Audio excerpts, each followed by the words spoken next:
Herkese yeniden merhabalar, kanalıma hoş geldiniz. Yeni bir kavanoz boyama videosu hazırladım sizlere. Bu kocaman 3 litre kavanozu çok şık bir vazoya dönüştürdüm.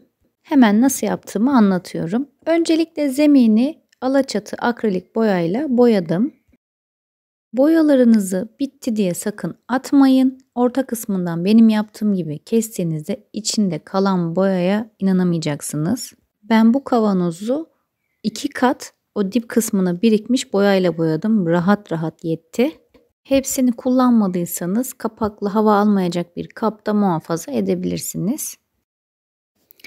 Evet, zeminimi hazırladım. Şimdi üzerine Trendyol'dan aldığım bu esnek ahşap apliği yapıştıracağım. Apliğin esnemesi için öncelikle 1-2 dakika kaynar suda beklemesi gerekiyor.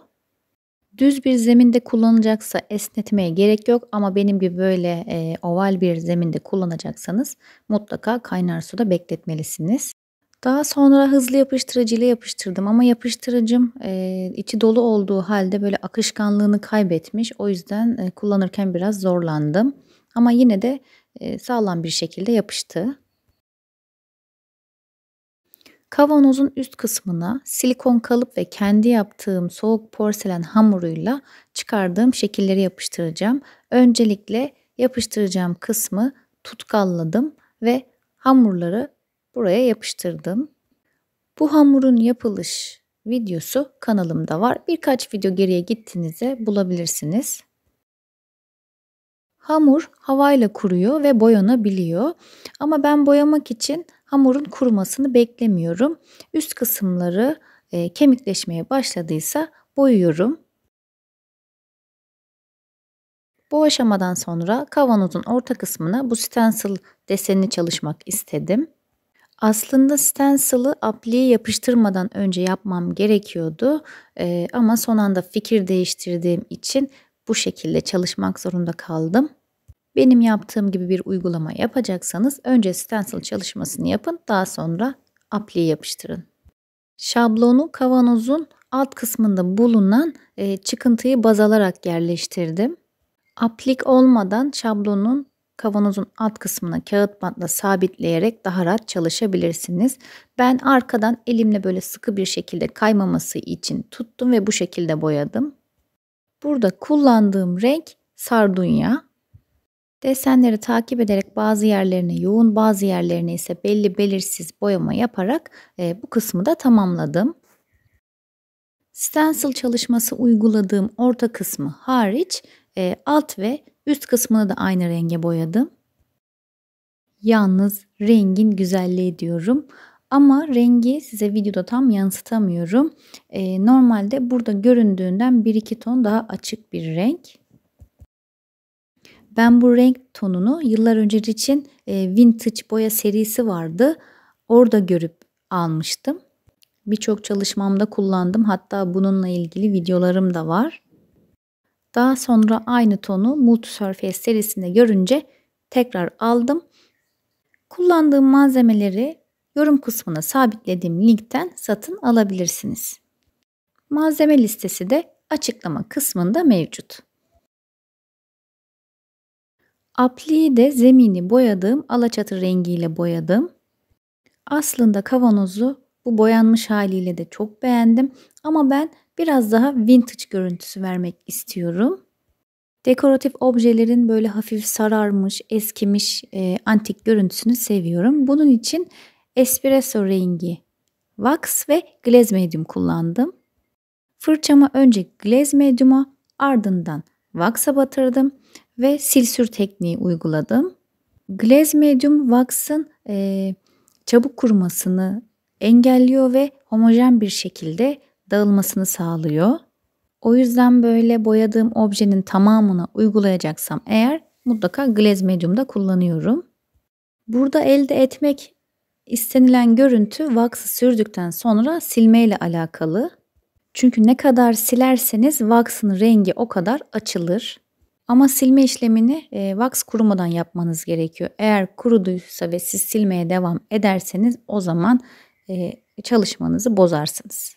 Wax'ı apliğe biraz daha yoğun sürdüm. Çünkü sildiğimde aralarda kalan Vax'ın antik bir görüntü elde etmesini istiyorum.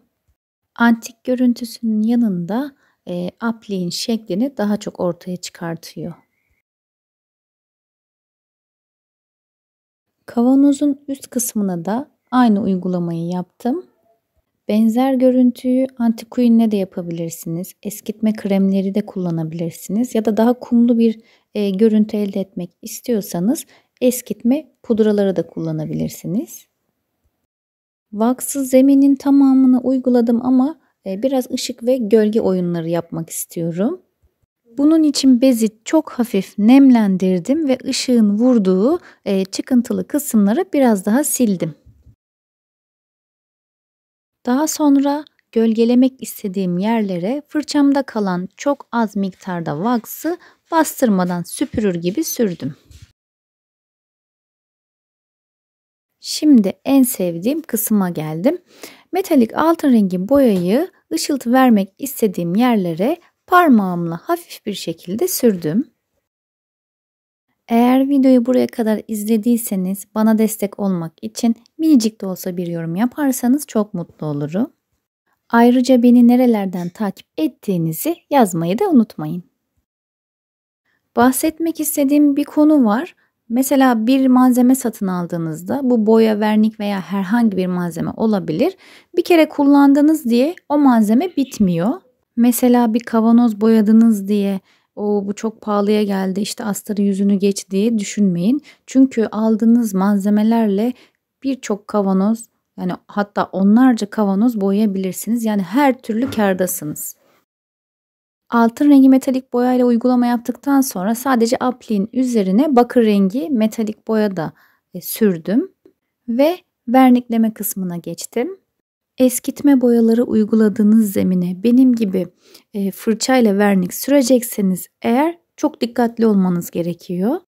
Fırçayı boyanan zemin üzerinde hareket ettirdiğinizde eskitme boyaları bulaşıyor. O yüzden verniği 1-2 fırça darbesiyle dağıtmaya çalışabilirsiniz ya da sprey vernik kullanabilirsiniz.